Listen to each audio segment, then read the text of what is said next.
1, 2. One more. I feel like we need a glass of wine.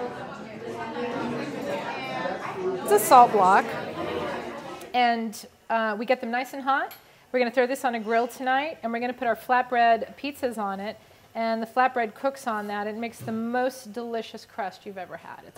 This is eggplant and pancetta flatbread, and the eggplant is grown at the chef's garden, actually right down the street. We are in our kitchen, E.A.T, Extraordinary Artisan Table, and this is our commercial kitchen. We created Farm to Table in our community here in Temecula because we want to collectively push more of what's happening in our region. Riverside County, if you combined it with San Diego County, grows the most prolific amount of food than any other county in our nation. San Diego County alone, which is borders on Riverside County here in Temecula, has more boutique organic farms than any other county in the nation. So few people know about it. So my intention as a chef and as a business owner in my community is to take what our region has to offer, put it on a plate, and showcase it so more people will come to our area. Now, why are we at Europa Village doing this? It's a roving dinner. So this dinner will be 1 month at Europa, the next month Peltzer Farm, the next month maybe the brewery that's right down the street in the middle of a warehouse. And it's meant to always change because it's meant to keep the conversation alive. You know, I want you to sit next to someone you don't know. We opened our doors in middle of April this year, so we're just a little over 6 months old. We're still a new kid in the Temecula Valley. And this is the cave. This is the cave, yes. This is where we have a lot of fun, particularly on weekends, when it tends to be a little bit busier here at Europa Village. We have an organic garden. We have many orchards with different trees, so not to mention grapes.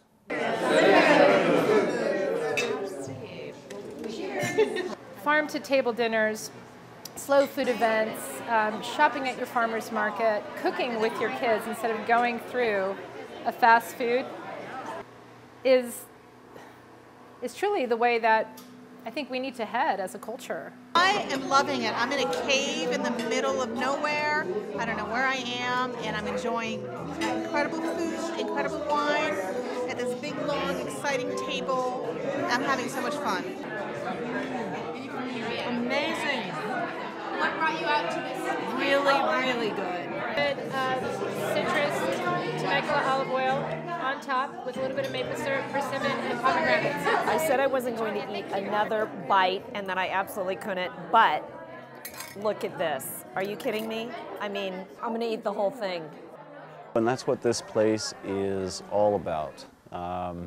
Show a little bit of a culture that really had the simple life and was in a time when it was just a little less complicated. And that's what we've done with the ambiance here, is to essentially play to that through the eyes of France, Italy, and Spain, and tell the culture of the old world European days, and have you enjoy the wines that they've made in those days as well. And we're so fanatical about bringing you back to that time when it was simpler, we even hand-dipped all our first 3,000 cases of wine to make it look old world. And it's also better for the wine. We are drinking a beautiful old world Spanish blend from our future winery, Spanish winery. It's called Bolero Cellars, and it is a combination of Tempranillo as its base, Spain's favored varietal, sometimes known as Rioja, and we've mixed it with a little bit of Mourvèdre, a little bit of Carignan, and a little bit of Grenache. And every blend you should name to make it proprietary. And whenever I explain the story of Europa Village, there's always someone who will throw out an expletive as to how sexy the place will be. So we honored this wine with, for those individuals, and you're drinking a blend that's called Libido. Ooh, it was getting a little warm in here. Some say it works. We began creation of our wines in 2007 when we began dreaming the project that will be Europa Village. And our wines speak to essentially our ambiance here. In my travels through the countryside of Europe, I very much enjoyed the culture of all countries, from Portugal, Italy, France, Spain, and you get to know how much they enjoy their wine. But at the same time, they very well know that as much as they love the wine, it's to them merely an amenity of the food. So the wine was never overwhelming. It was easy. It made itself. And I think that's probably the best description, at least for me, of what old world winemaking is versus new world winemaking, which is much more of a science. And that's what we stay to here. We stay within that culture. We stay with respecting those old world winemaking traditions. And it plays very well to what Europa Village will be in the future. The Inn at Europa Village sits on 10 acres. It overlooks vineyards behind us here which have Tempranillo grapes. But the best view is the view of Europa Village itself. The facility here is really an interim facility. We call this a prelude to Europa Village. Much bigger plans for Europa Village in the future. We were ready to go along that road in 2009.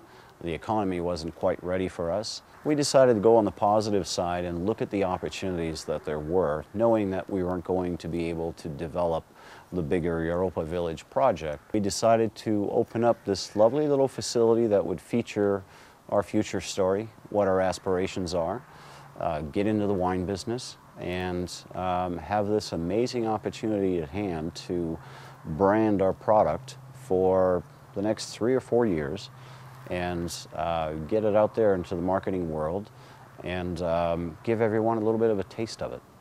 That's what Prelude was constructed for, and we're having so much more fun starting small. Everything was wonderful, and everything just kept building and building, and having nice people together like this. I just can't wait for the next one.